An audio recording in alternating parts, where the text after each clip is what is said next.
All right, guys. I appreciate all of you joining us here today. Right now, we're going to meet to, have a discussion amongst us men to discuss mental health and, the importance of it, especially in men. And it just so happens that is Men's Mental Health Awareness Month, with it being the month of June. So I think this is, kind of a nice opportunity, to allow us to have a effective discussion, communication, and kind of, see where we're all at, and also to, maybe kind of see where all of us have room for growth.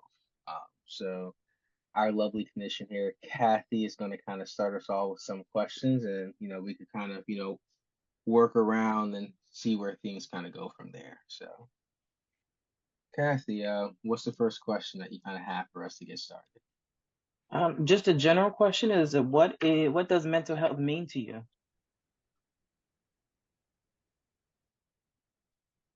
And anyone is more than welcome to kind of start off, answering that question once you kind of have an answer.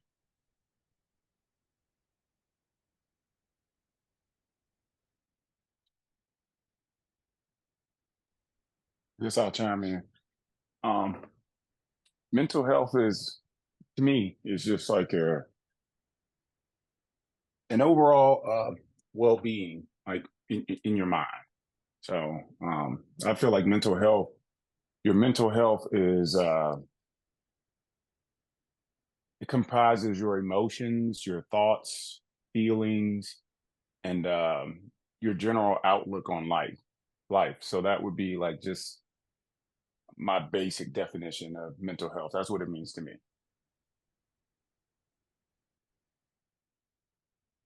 I'll piggyback a little bit off of what Taven just said there in regards. Same, it's overhaul having a fulfillment of life and being having stability from a mental standpoint, being able to feel wholesome. Now that definition can be differentiated between different people because my wholesome might be totally different than Drew's, or it might be totally different than Gibbs. But being able to have a wholesome mindset and being able to contribute and be active in a lifestyle, also active in your community, active in your society. In order to be able to do all that, you have to have a mental capacity to be able to deal with other people as well as to deal with yourself as well. But first and foremost, you have to deal with yourself. So that mental well-being is an all-encompassing well-being over yourself. I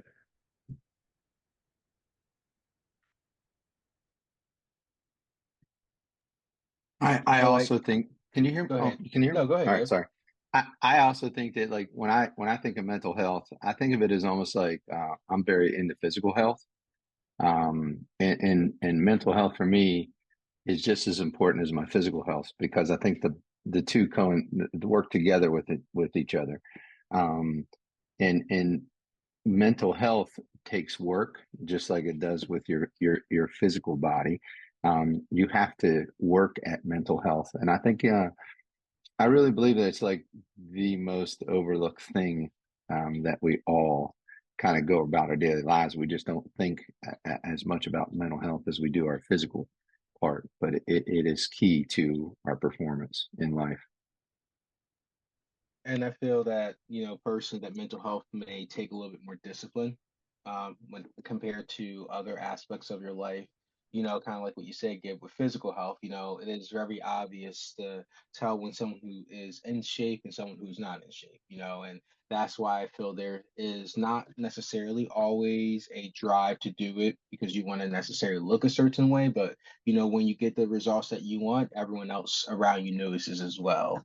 With mental health, I feel like it's a little bit more complex because not everyone fully knows how your mental health is if you always have a wall up and you show them what you want to see. The people that really know how your mental health is maybe the people closer to you that you are vulnerable enough with to allow to see the true and real you. So I feel like it, takes, a little bit more effort and work, but also is something that I feel can be easily overlooked and ignored because if no one ever, tells you to address it or, is concerned about you, then you may not feel a desire or need to change. And the main reason why I say that, kind of going back to physical health, is that if someone notices that, you're not taking care of yourself, not cleaning yourself, they'll mention something. But people don't always notice if you're not taking care of your mental health, if you're always, because you can easily hide it and not show it to others. So yeah, so I mean, mental health, I feel that is, sometimes a internal battle that you're having with yourself, and you need to allow others the opportunity to help you, when you do need it to. And I also, can I just go on that again, Daryl, just to comment on that. I think your points are so valid, but mental health is so easily hidden because I feel like there's a stigma to it, right? Where um, we all as human beings don't like to admit fault. We don't like to admit weakness. And we can show, like you just said, like our physical being. You can see somebody's, wow, that guy keeps himself in shape, or that guy must be strong. And we come up with all these assumptions. But we can't do that with mental health, right? Like you don't see it. It's almost like this hidden thing. And we as frankly, men and women, both, we can hide that or suppress it from a lot of people because they're not in our homes, right? And they don't see certain things that go on with our behavior. So it's so easy for us to hide and suppress. I think the only people that may see it, but would even be afraid to address it, would be your friends or your family. You know what I mean? So that's why it's just it's important to me, but I just think it's one of those things that it really is. It's easy to hide for us. I mean, I'm just speaking from a men's perspective. I don't know any men in this group. Do you like to show weakness? No, we don't like to show weakness because we know what happens when you show weakness, right? Especially if you're on the football field or something like that. You cannot show weakness, and it's been driven into us, and it's just so easy for us to hide. It really is. I could piggyback off that. I remember, as a little boy, even having boys, we teach them, hey, don't cry, or tough it out, or like Gib mentioned, when you play football. Like I remember breaking my hand once before, and I knew the hand was broken. The coach was like, tough it out. And I'm like, I can't. Like this finger is broken, and push you forward. Even everybody's played some sport, and you learn as a boy, the difference between being hurt and being injured. But just that concept of not showing emotion and pain is like a very real physiological feeling. You could experience like pain, mentally, not even something that's a result. Like, for example, you lose a loved one, grief, there's pain in that. That's not physiological. I guess maybe it is. I'll let the doctor speak to that, but it's still pain. It's not pain in the sense of a broken bone, but I remember losing my great grandmother, and she was someone very near and dear to me, and that pain took a long time to subside. Or losing a dog. If you get close to a dog, if you love pets, so that concept of like Gib just mentioned, how we hide that pain because we can't show weakness, is very real. And, for me, I'm learning that as I identify my emotions more and address them, that I'm better off, in the long run than, just covering them up and not showing them. So that leads me to a question about what barriers do you think prevent men from seeking mental health support? Let me chime in right now with that thought process. I think it's the society. I think everybody, your friends, your family, especially as a man, they want to see you strong. And some people's like hesitant. They don't want to chime in because they scared of what people are going to think of them. Because they keep everything inside and, they won't say much to people. So that's my thought right there. I'd also agree with what Drew says there as well, but also first and foremost is the man himself. So let's just speak on myself for general, right? I am what would be holding me back. Yes, I have the societal as well as the environmental influences that could constrict me from seeking mental health services or, protecting my mental well-being. But myself would also do that. As you heard Gib mention, you heard Taven mention about just the whole sports analogy, right? You view yourself as being strong and not weak, and then you also think about what are other people going to think about me if I do happen to pursue, something in regards to my mental health. Or you even have that simple thought to yourself, like, you know what? nothing's wrong with me. Maybe nothing's wrong with me. Other people are experiencing these types of things as well. And this is just the way life is. This is just the way society is. This is just how things are. But at the end of the day, I think that it is a strong component of yourself. You have to find and dig deeper within yourself, because guess what? You always hear the analogy that you can't lead you can lead a horse to water, but you can't make it drink, right? So anybody could get me to go say, hey, you need to see somebody. You need to see somebody. You need to do this. I could keep hearing that over and over and over. Just like a drug addict, they can keep hearing you need to get help. You need to get help. But until you're willing to do that work and put that work and time and effort in yourself, it's going to be a moot point. And to just further add, for me personally, I grew up in a household where, my parents were divorced, father definitely still involved, but, I was expected to be the man in the house.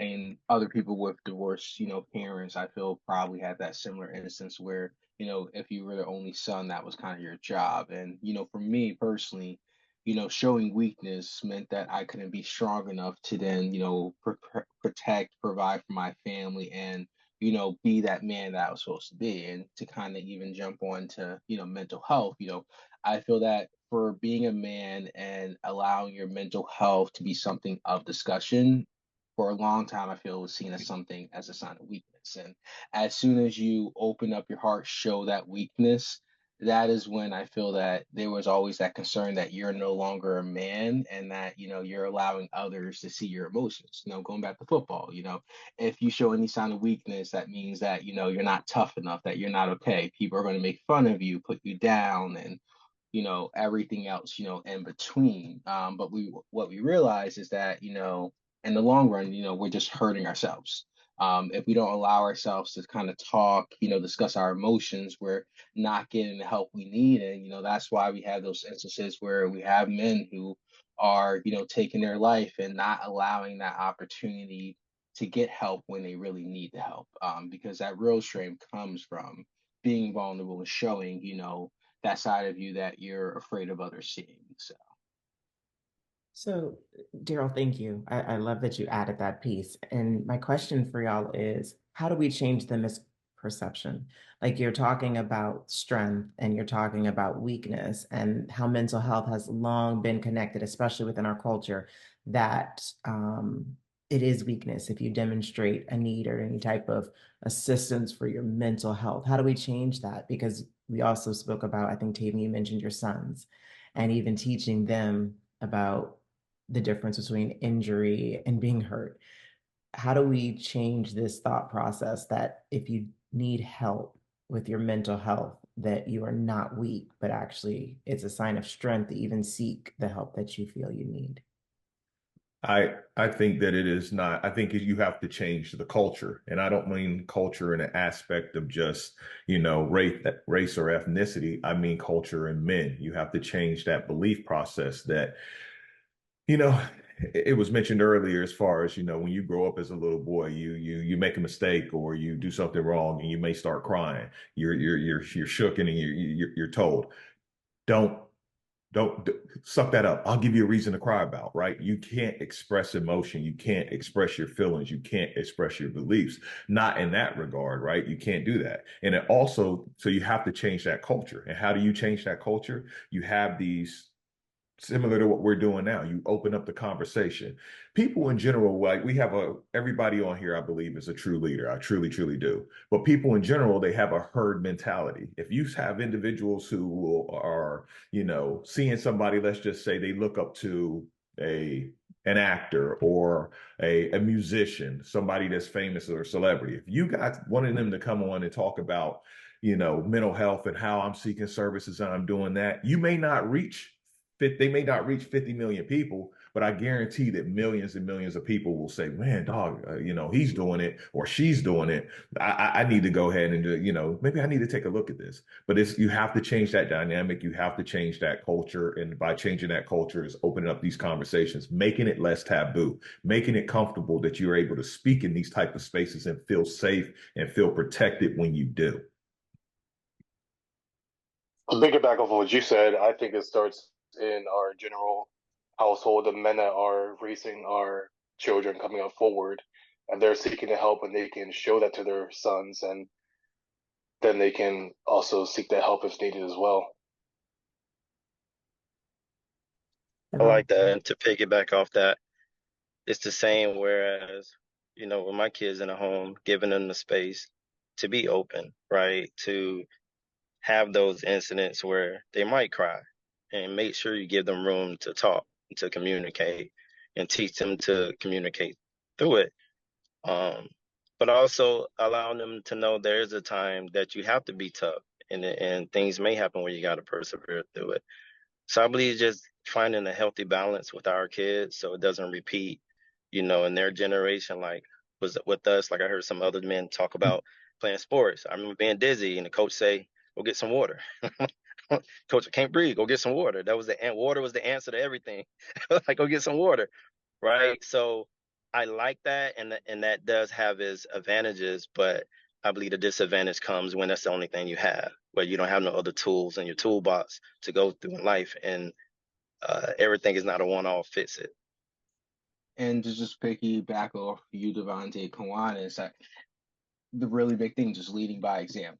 Um, there are many times where I feel a lot of men don't apologize and say sorry. They just don't. And as a young man, think back to your childhood. If that was not something that you saw as, a young boy, why would you as a man then do it yourself? And I feel like, as men, we're kind of just expected to make up for it by just doing something else. We don't say sorry. We go in, maybe build that shed for our wife. We go and take our children someplace nice to make up for our wrongdoing, but we do all of that except apologize. But if that's what we're doing, if that's not what we're telling, our sons, and even daughters too, they're not going to learn to do that unless they themselves, when they get older, they dive into their own mental health and work on their own, personal well-being. But, we gotta show them, what it looks like, not just the great parts of ourselves, but the bad parts too. But I think that is what takes strength. It's hard to show the people who admire us our bad side too, but they need to see that we're not perfect beings. We are imperfect, and that is okay. Because if they think that we're perfect and if they want to be us and be perfect, we're just setting them up for failure, and that's not what we want to do at all. I agree. And I share a funny story yesterday. You talk about, showing your kids, talking to them about mental health and showing them you're not perfect. My son got stung by a bee last week, and man, he freaked out. And I was like, it's okay. Like, it's gonna hurt. Like, good thing is we know you're not allergic now. So, that's your superpower. So we laughed about it. Well, God works in mysterious ways. We were driving and I was like entering the interstate. We had the windows down, beautiful day. And I felt something hit me in the back. I thought one of the kids threw something at me. And like 2 or 3 seconds, nobody responded. I was like, man, who threw something at me? 2 or 3 seconds later, I felt a sharp pain in my back. It was a bee. It flew in the window. I was wearing a green shirt. It stung me in the back. So now I'm entering the interstate in this car trying to merge and man, feeling this sharp pain. And I ain't gonna lie, I screamed. It was a deep manly scream. It wasn't like, this like, it was like, yeah. And my wife was trying to figure out what happened. And the bee must have had flu after he stung me. And my son had just been stung last week. So he freaked out. And I'm trying to maintain the wheel and I crashed the car and he's literally freaking out, like to the point I'm jumping out the window. And I'm like, it's okay. Like, it's okay to experience like fear. He got stung last week. Like, I'm going to show him. Now you got to lead by example. I'm driving, trying not to crash the car, but my back is, starting to swell up. Ended up pulling the car over, tried to maintain my composure, got the stinger out, and I went back to him like, hey, look, this is a teachable moment. So I think that crazy incident that happened yesterday is a great example of, to Daryl's point, like we have to lead by example as fathers for our children. Like, hey, that hurt. Like I felt that pain, but I had to manage it in that moment. But once we get ourselves under control, like it's okay to be afraid, but we have to face our fears. My bigger fear was that I crash this car and lose y'all. So I had to work through that pain in the moment. And we can sit back and review it after the fact. Like everybody let the windows up after that. So I'm like, but like 20 minutes later when we made our way back, I'm like, hey, let's let them back down. And my son was afraid in this. And I'm like, Bubba, it's okay. We can't live our lives in fear the entire time. We know we're not allergic to bees. So and we know we can make it through it. Look at me. So, if you're not comfortable with that, but just that aspect of, you know, being able to identify those emotions, having that perfect balance there, Daryl, I'm sorry, being able to, yeah, you have to work through it sometimes, but you have to go back and address it. So I firmly believe like we have to lead, we have to start with our children and, let our light shine and show people around us. And I'll end with this because I can preach. Um, at work, I've started to, just talk about it here and there. You know, I handle, sometimes I handle, difficult cases, and I'll see that people who are far removed from the case who just maybe I get a confession from a guy, and then this guy transports, and from his perspective, because he had a small child and a small child was a victim, it affected him. And I'm like, hey, pull the guy, say, hey man, look, it's okay. Like I felt this way too. It's cool. Like you could talk to somebody in a confidential, environment. You gotta address that because if you don't, you'll find yourself in public watching people wondering if every person is a predator that you're dealing with out there. So we gotta let our light shine, starting with our kids and in the appropriate venue, maybe pulling the next man aside and, letting them know, hey, I do it. It's okay. You get it out. So I'll leave you with that. But it was funny looking back at the whole situation. I'm gonna see if they let the windows down when we get in the car today. So I have another question. So how do you think traditional masculinity norms influence men's mental health? Have y'all seen Major Pain?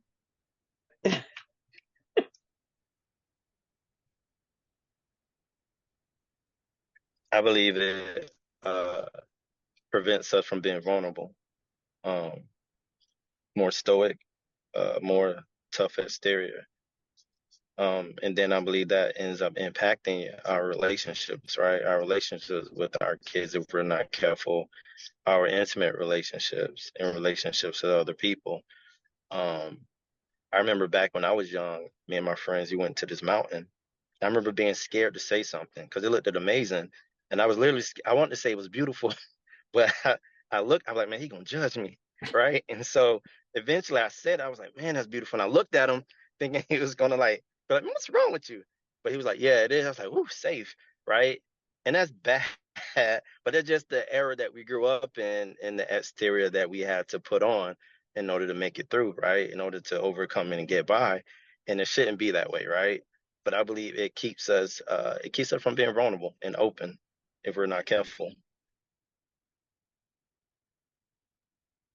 I feel that sometimes it affects our romantic relationships too. Um, I say that in the sense that I feel that sometimes it stops us from, be it us, wife, girlfriend, partner, who have you. It doesn't allow us to always show vulnerability to the person that is supposed to be the closest person to us. We may show them our, strong side, our amazing side, take them to all these nice places, but then if they want to have a conversation about how they're feeling or about how you're feeling, if it seemed that maybe you had a stressful week at work, but you don't talk about it, you just deal with it, move on. That's not really being fair to them and allowing them to see the full part of you. And of course, that's how it leads to broken marriages, broken relationships, or even an unhappy marriage in a relationship too. So we're not being fair and truthful to the people that we love the most, and it just leads to unhappiness if it continues to go unchecked. And that also spills over into your interpersonal relationships as well. So you have in regards to your romantic relationship, right? That's the person that you're supposed to be able to, be your most vulnerable with, right? It's supposed to be your serenity, your safe space. That's supposed to be the person that you're supposed to be able to confide in. But if you even think about this from a man's standpoint, how many of us, and this is not something that anybody has to ask, but just think about that. How many of us would feel comfortable crying in front of each other? How many of us would feel comfortable telling the next individual about our deepest, darkest secret that might be bothering us that we know we need to talk about? How many of us would feel comfortable crying in front of our significant other? How many of us would feel comfortable telling them your deepest and darkest secret, you know? So, I mean, that is those traditional roles is that we are taught a warrior mentality. You're a champion. You're not a loser. You're looked at as a loser if you are, you know, if you have any type of issues. And those aren't per se, you can't consider them issues. That's just life. I mean, you know, things happen. We are imperfect people who have different lived experiences, who go through different types of situations. Now, how we come out of those situations is all dependent upon ourselves. But you also need to we need to recognize too that we need those support systems in place to be able to do that. But I mean, that's just something that I think about as far as just being a man. I'm a man's man. I'm an alpha male. I'm a man's man. I like things the way I like it. And, you know, I like telling it like it is. I don't hold my tongue for certain things. But there is also a softer side of me too, and that has come through years as far as it's been and I'm still a work in progress for it. But you know, it's a transition, and it's just being able to open up and to have conversations with other individuals. Like I would feel comfortable, you know, having a discussion with any of you that are on this call. I would be comfortable of telling any man in this world about mental health and about the importance of it and what it means because it's life changing. If I could just chime in here for a sec, I piggyback off some of that stuff. I feel like two things here. One, for us to be men, to be to expose ourselves, and I think Daryl, you hit on a key word here: vulnerable. Right? To me, as a man, being vulnerable to somebody is like touching the sun. Right? You know it's going to hurt. You know it's going to hurt, so you try and avoid it at all costs. But the piggyback off that, so for us to be vulnerable, first of all, that's going to take some work, right? But on the side of that, and I think this is what Rashad was saying, is like I don't think we have enough education or development as men, honestly, to deal with it. So my point is like this: like let's say you haven't seen your boy in a while, right? And you see him and you're like, "Yo, man, what's up?" And first thing he's gonna say, "What's up, man? I haven't seen you in a while." If you got the conversation where you said, "Yo, man, what's up?" and he's like, "Oh man, I tell you what, I've been so depressed lately. Um, you know, my girlfriend left me, my car's broke, I'm down like 5 grand." Like he just starts spouting all. What do you do as a guy? Yo, man, I get you a beer, but then I gotta go. I gotta right because you're like, no, that's too much for me, dog. Like, yeah, I gotta get a beer. Let's go get a beer because you want to forget about all. You don't want to deal with it because you don't have the tools to do it.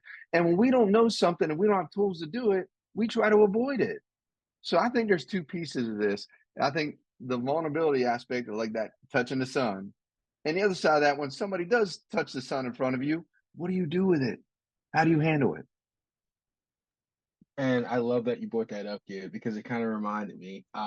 My friends, they're a group of people they're still getting to that point where I feel as men, they're fully comfortable with their, mental health. I always tell my friends every single time I see them, I love you. I feel like that's not something as men that we do enough. We say it to our brothers, our sisters, our family, and even like if you have brothers, I don't have brothers, but even if you have brothers, I've been told that brothers, they have their own little thing. But I mean, it is true, I care deeply for my friends. They're people that, I have, great experiences with. We do a bunch of fun, stupid stuff together when we were younger, things like that. But they're people that you have in your lives because you want to grow with them. You shouldn't just be growing with them when it comes to, your financial life. You should also be growing with them when it comes to your mental health as well. And I feel kind of like what you said, Gib, when that they do have that moment where they're not doing great, you want to make sure that you're also there for them as well. Because to talk about it briefly, not going too long, I have had a friend who struggled greatly with depression. And I know when that was happening, a lot of my friends kind of just ignored it. We hung out with him. He wasn't doing great. And it kind of was like, oh, let's just do something fun. Let's just go along. And I kind of sat down like, hey, man, like, what's going on? Like, you okay? I mean, I say that, but I know you're not okay. And I think it forced all of us to kind of start having that discussion and to stop ignoring it, and think it'll get better because it doesn't always get better as we have seen in society. We want to try to ignore things. If you're a guy, eventually he'll get through it. He'll be okay. But there are many times that we've seen in society where someone does not get better and they don't get okay. And if you're not the one to address it, if you're not the person to reach out, no one may ever will. And, are we really willing to risk that? So.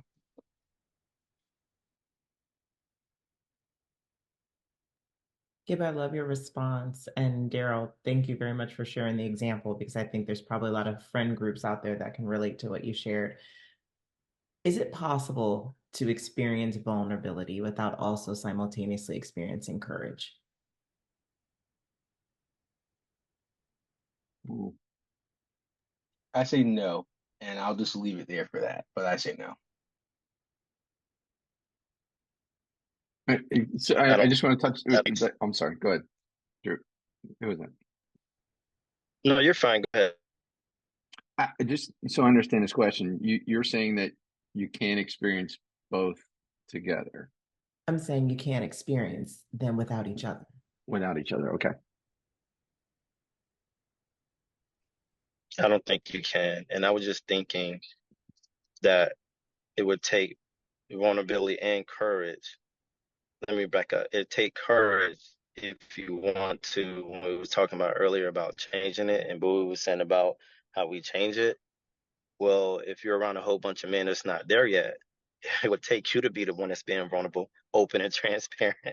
And so to be courage, and that's something that will go through your mind where you can see it. You're like, dang it. And that's what it would take for any of us to make that change, is to be open and vulnerable in that in that situation, and be bold enough to do it, and feel that discomfort that might come along with trying to do it. I think I think it takes courage when you're in a state of vulnerability to express or share whatever's making you vulnerable. And the reason why I say that, like, so I think you have to have courage to share whatever is causing your vulnerability. I say that because I experienced my brother when he was at his most vulnerable point. Um, he had he shared with me, the secret he had his whole life, and that was that he was gay, and I knew his whole life, but it took him courage in that moment to share that with me because I mean, I'm a very masculine male, and so for him, like he's been holding the secret in his whole life. He broke down. So I don't know. I think not to, I don't know, try to be against the grain. I think you have to have courage to share whatever is causing you to be vulnerable. You could just sit there and be in a state of vulnerability and never share whatever's causing you to be in that state of vulnerability. But it requires courage to share it, whatever's causing that, whether it's, you plug and play whatever can cause anyone to be vulnerable.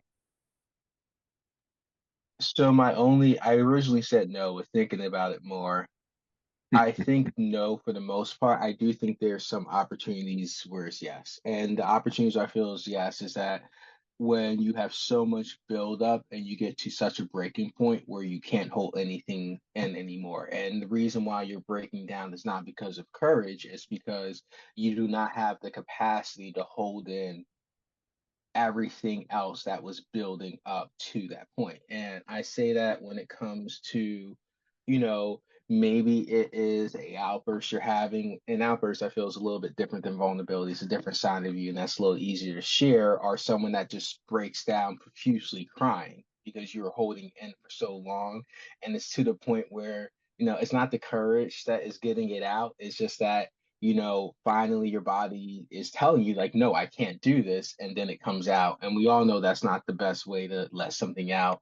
But eventually, if something wants to come out, it's going to come out one way or the other. And maybe it be you having a panic attack. Maybe it will be you crying. Maybe it will be you breaking something. But, the whole point of, I feel like, kind of this here is that, we want to make sure that we're not allowing stuff to build up to that point, but we're talking before it happens, because the build up allows sometimes, things happen and it's not something too grand, but other times things happen and it could lead to you making a mistake or hurting someone else, in the process, depending on what that is. So I'm hearing you describe someone crashing out, so to speak. I think that's the term that they use, right? Yes. And someone may, and you're right, if we continue to hoard emotions and feelings at some point in time, they're going to overflow and it can show up in a lot of different ways. But even in an instance where someone is crashing out, they still have to make a choice as to why, if they're going to share what the reason is behind that crashing out, or if they're going to make up some other lie or excuse or reason, whatever it may be. So they're still going to have to decide, am I courageous enough to share what is happening within my heart?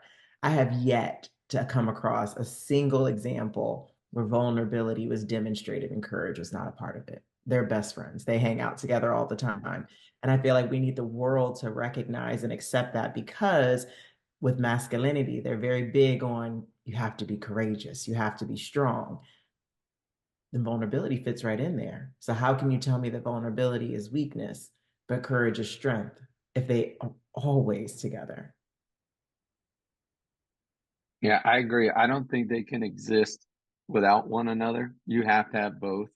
But I would also like just when I think about that, and I was thinking about what everybody's saying, the question that just comes to the forefront of my brain here is, what are you afraid of? Like, what are you afraid of? So I'm just going to share a personal story right now, if I could. One of the places I feel most comfortable is in church. Okay. And a man had told me this and it stuck with me, is like, I cry when I sing at church. Okay. And I couldn't understand why. I'm like, man, I can't get through a song. Why? Because it's the only place that I can experience love and comfort. I feel safe there. So knowing that I feel safe there in amongst this group, every time I work, we get in this little group, and there's times where I'm going through a divorce right now. There's times where I don't feel so good, or I need a little tire pump or whatever. And this is the group that I feel the most safe with. And every time we're together, and at the end, can we be praying for something for you? And I want so bad to blurt out, you know what? I had a rough week. I'm going through so much, because none of them know. I'm going through so much. Can you just pray for me?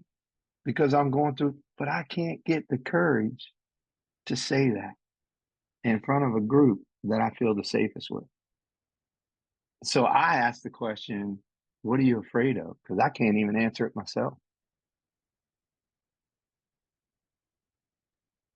I mean, personally, I think afraid of is not being accepted of your vulnerability that you're going to express, taking the courage to knock down the walls you have set personally for yourself, from showing that other side of yourself to the people you love and people you feel safest with, because it will feel a lot worse if it's not accepted.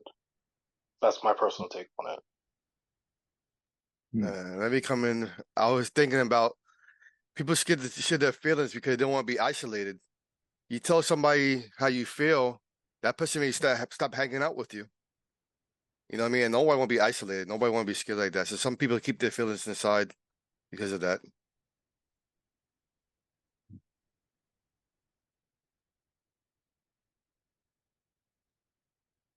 I see it now, like how those two hang around. Because like the more and more I think about it, like I guess you don't want to. I guess sometimes when you display courage, you don't want to acknowledge it. Just hearing Gibb share what he shared, like I'm like, yeah, that he's vulnerable, and it is going to take courage to you know share that or display that vulnerability. So in order for it to get out, you gotta those two gotta that other one has to show up.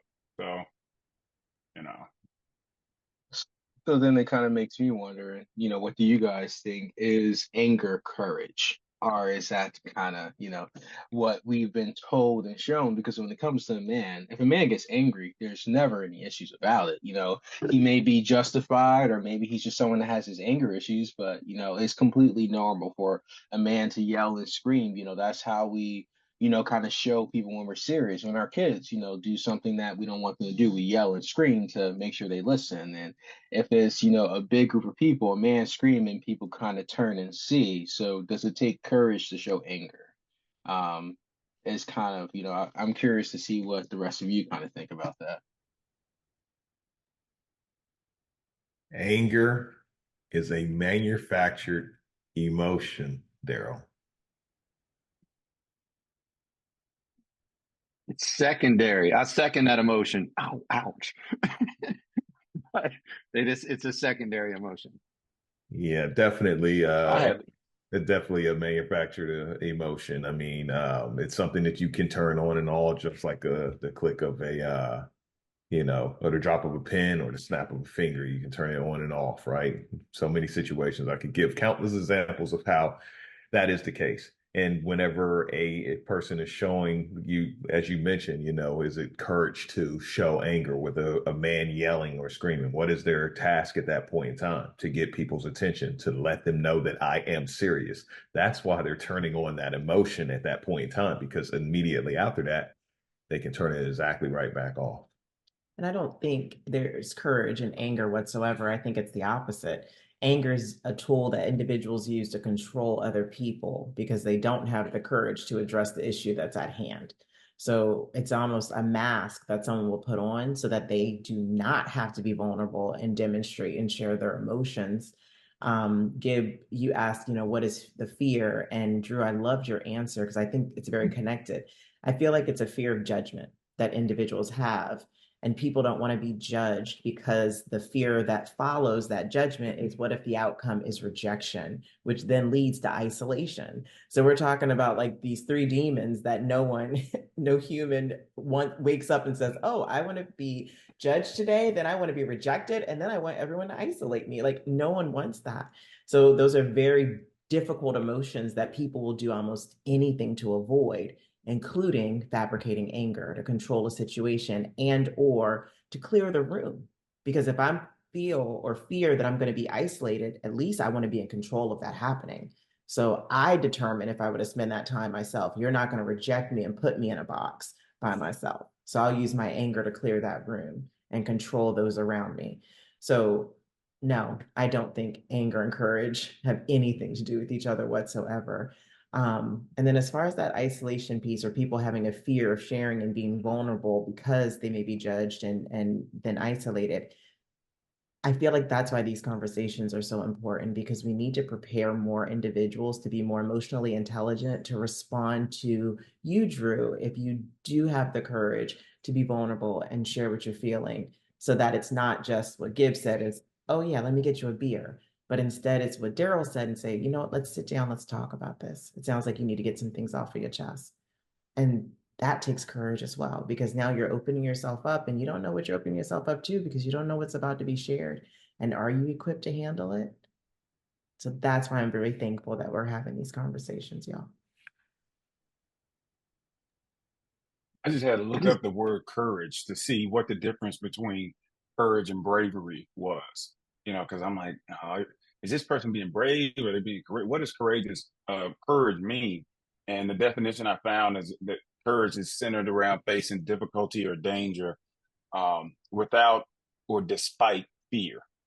So when you think about, when you're vulnerable, uh, out now you see where they like you said, they're friends. They're those two things are with each other. It makes sense now. You have to be courageous. You have to be able to face that difficulty in fear, to express, that vulnerability. And, it's really insightful myself. And now I got another emotion there I'm, able to identify. Because bravery, on the other hand, it's impulse. You don't think about what the possible outcome is when you do it. It's like if you ever see the Marvel movie Captain America when he jumps on the grenade and it's a dud. He didn't think about that. He was just, well, maybe he did. I don't know. I gotta go rewatch the movie. So I have a question though, to Daryl, to speak to your comment about anger. Do you feel, or for the whole group for that matter, do you feel like anger? And I know we've kind of kicked that emotion around and what it's about, but you feel like it's learned, like something that we've learned over the years from our I parents feel, watching examples. I personally feel most of our emotions are learned behaviors. I don't think emotions is something that you grow up in. like, oh, sadness, happiness, gratefulness, things like that. I feel that we have some things that are maybe a little bit more innate, and that is kind of like a natural thing that we do. I think behaviors is maybe something that is more natural, but I think emotions, a lot of it, we do different emotions to kind of gain something, kind of what Bowie was saying, we have a goal.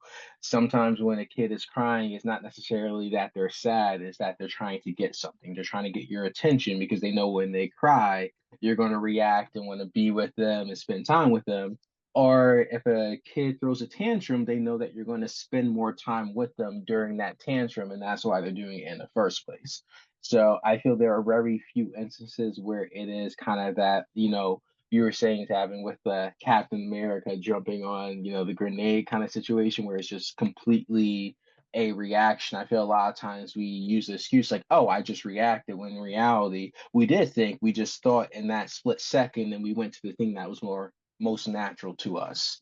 Um, so the kind of answer to questions, I feel a lot of things are learned behaviors rather than quote unquote, just our, you know, bare minimum of we were created and this is how, we react to kind of.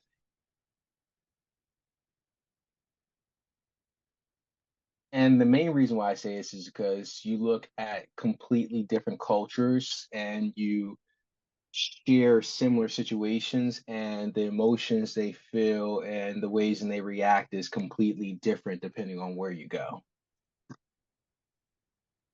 So I can true. second that because I got my degree in sociology, and they said all behaviors learn behavior. It is. I forget who said it though. Behavior. So true. I mean, if you grew up in a society where everyone just smiled at everything, there was no emotion involved or no, signs of sadness. And then let's say somebody came up to you while you were eating your food and they just took your plate away from you. You would not react with an emotion of sadness nor an emotion of potentially anger at all, because in your society, that's how it is. Everybody's happy or whatever. That's to be expected. So I mean, it's definitely a learned behavior. You do what you see.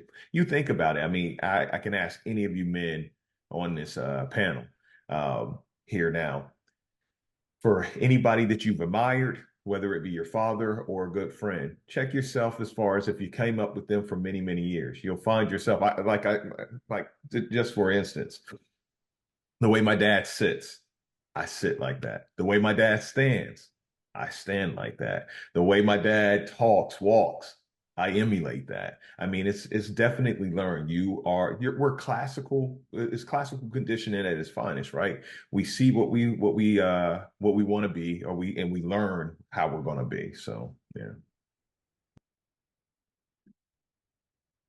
Real quick, funny second. Before my dad got saved, he wore an earring, and I remember he took us to like this buffet, and he was kind of walk. He always would kind of walk with like a hitch in his step, like kind of. And so he noticed me doing it one day. I couldn't have been more than 7, and man, a couple of weeks later, he had a really bad accident. Got saved, got in church, and he got rid of the earring, and I kept walking the way he was walking, and I got corrected. I'm like, I'm just doing what you do, and it was. The best way I can describe it is like a pimp walk. It was gone. I don't know. All behaviors learn behavior, man. Okay, we have a few minutes left, but I have a question that I want you guys to, each of you, to answer if you don't mind. What advice would you give to other men who are hesitant to talk about their mental health?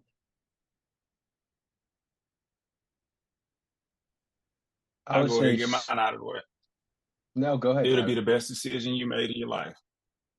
That's Jordan, full stop.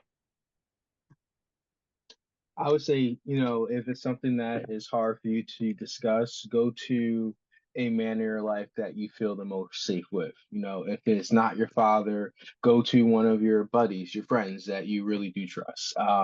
Because even if you think that they won't give you that time of day, if they really are one of your closest friends, someone that you actually do trust, I have a very strong feeling that you 101, they actually would listen to you even if you doubt it. And they'll probably then open up to you about something that they themselves were always afraid to discuss because they thought you would react the same way, and it would actually make you guys a lot closer to. I agree. I think first of all, it, like we all talked about courage, but I think Daryl, you hit upon it. You have to have a safe place to go, like or a safe individual, so church, whatever you might be into, or a trusted source that you can go and feel comfortable with. That's the first thing. But then the second part of that is have the courage, because I look at it this way, and when you have to be in good soil in order to grow. Okay. So if you're standing there and you're on barren land and everybody know, in case you don't know what I'm speaking to, is like your friends, right? The ones that are going to throw the beers at you and all that stuff. That's barren land. That's where soil doesn't grow. All right. Where soil grows is when you're enriched, right? And the people around you that can enrich your environment and help that soil to grow is going to help you grow. And you're going to see when you grow, you're going to affect people around you, just like I say with the coffee bean, right? Be a coffee bean, because you will, in this process, grow, and you will give off a different energy that people are going to respond to and come to. It will change your life. So have the courage to take even that first small step, because that first step leads to more steps. And the next thing you know, you're walking up that hill. I Yeah. agree wholeheartedly with that as well. I mean, it's about being challenged, especially others. You should want to be challenged, right? We all want to be challenged in our lives and our careers. Challenge yourself, similar to how it is with a meal. How did you know that you liked your favorite food, right? You might have been fearful of trying it because it might have been something different at first, and then once you tasted it, you're like, man, goodness, that's good. I love that and enjoy that. Do this. It's the same thing with mental health. You got to be willing to have that courage to take a chance and to experience what the greater side is, because it will be the best decision that you made in your life. Yeah, I was thinking if you don't want to go to your friends or your peer group, maybe go to like I guess like one of those social. I don't know what I'm trying to say. Where they get together and they talk to you about their feelings and stuff. Like a social group or something like that. Join a social group if Or, you're free to talk or talk to people. Yeah, peer group. There you go. That's about it.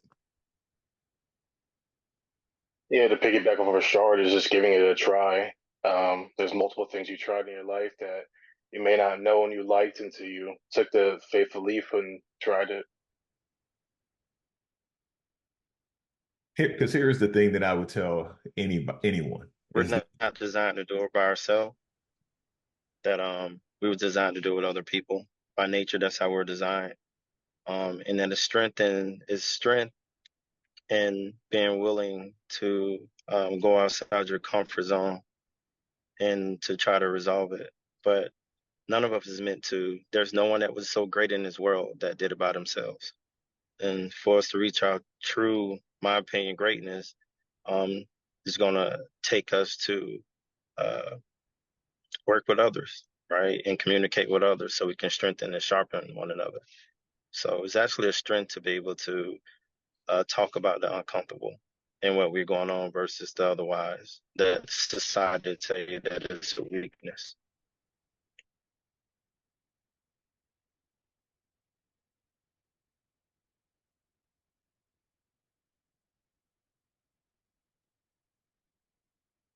Okay, thank you, gentlemen. Daryl, anything else you want to say to the group or Kiwanis? I mean, the only thing I want to say is that, this has proved to me that, this was a great idea and that more is to come. And I appreciate all of you, again, providing great perspective, new ideas, to the topic at hand. Uh, but I mean, I hope to meet with all of you guys again very soon. And I hope the, people who are listening kind of, take all this into account while they're, absorbing this material. You know, if you listen to this first time with a closed mind, I really highly suggest listening to it again and just allowing yourself to listen and absorb. All of us here are from completely different backgrounds when it comes to our line of work and things that we personally have experiences along with our phases of our life. You know, some of us are completely new coming into the world when it comes to where we are. Some of us are going through hardships right now, and some of us are, you know, later on in, you know, things are, you know, finally at that point where we would like to. But each of us have been through different journeys and are, you know, definitely still growing every day. So I hope you're taking all that into account as you're kind of hearing and, you know, listening to this discussion, and definitely stay tuned to, you know, future discussions and topics as well.